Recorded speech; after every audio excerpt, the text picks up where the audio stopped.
Hi, this is Dr. Darren Schmidt at the Nutritional Healing Center of Ann Arbor, and this video is about sleep apnea and how to fix it.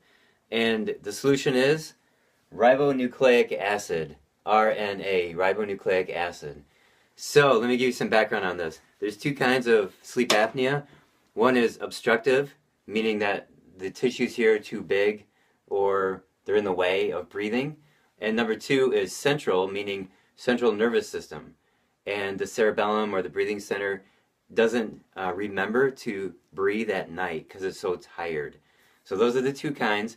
Now, in my history, being a clinician, I've seen a lot of people who have been to the sleep study center at the local hospital, University of Michigan Hospital, and every single one of them have come back with the same diagnosis, which is obstructive sleep apnea.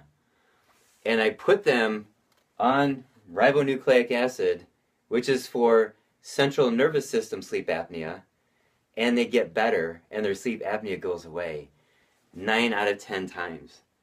So what I'm saying is that there is a misdiagnosis 90% of the time.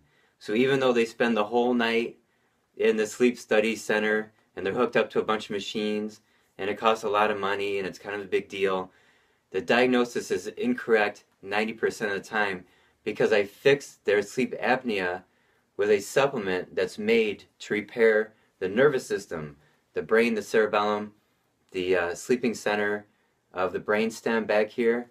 So, so people with the CPAP machines or the BiPAP machines to force air down their lungs, and they were diagnosed obstructive, that's usually still central nervous system. It gets fixed with this. So after the sleep study center, or after the sleep study is done, the center always gives them BiPAP machine or CPAP machine anyways. So the treatment's always the same regardless of the diagnosis. And I've seen a lot of other, there's some dentists that have like a dental implant, like a bite splint that opens up the pathways back here for better air. Like that's cheap, and I've seen that work before. So there are some good alternatives to the BiPAP machine and the CPAP machine. So there's only 3 people that I can think of in the last 10, 15 years that I haven't been able to help because they truly had obstructive sleep apnea. Every dozens and dozens of other people, it's been central nervous system.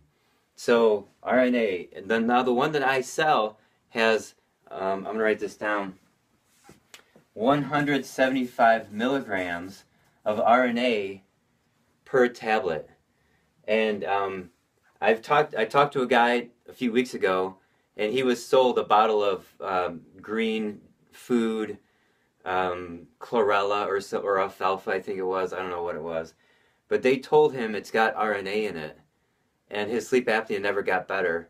Well, it probably didn't have RNA, and if it did, it wasn't nearly 175 milligrams. Now, most people, when they have sleep apnea, need minimum 6 a day. I've seen it as high as 15 a day. The worst case I've ever seen was a guy, he was a truck driver, and he carried his CPAP around with him everywhere he went, and he would have nightmares all night, and his bed was elevated up, and at the end of the night, or when he woke up in the morning, he would slide down, he was like all the way down at the foot of the bed, and it was just a mess. He had a horrible sleep, and he was always tired, waking up tired. And he was on 15 a day for a year and a half. And all of that went away. He didn't need his CPAP machine. His nightmares went away. He could sleep flat on his back. Fantastic results. It took a year and a half. That's the longest I've seen it take. Typically it's 6 months. And another really bad case that I remember, it took here just over a year. And these have been confirmed then with other sleep studies later that they slept breathing fully through the night, or maybe they just had less episodes of sleep apnea during the night. So great results with RNA most of the time. And if RNA doesn't help you, then there's going to be something else you need to look at. But always remember the diet. I always go back to the diet. You can't have sugar. It inflames your brain. You can't have gluten or grains, carbs. That stuff inflames your brain. And when your brain is inflamed, it swells up a little bit, and and then you have dysfunction of your brain and your sleep center and your breathing center and all that stuff. So great stuff right here. Have fun with that.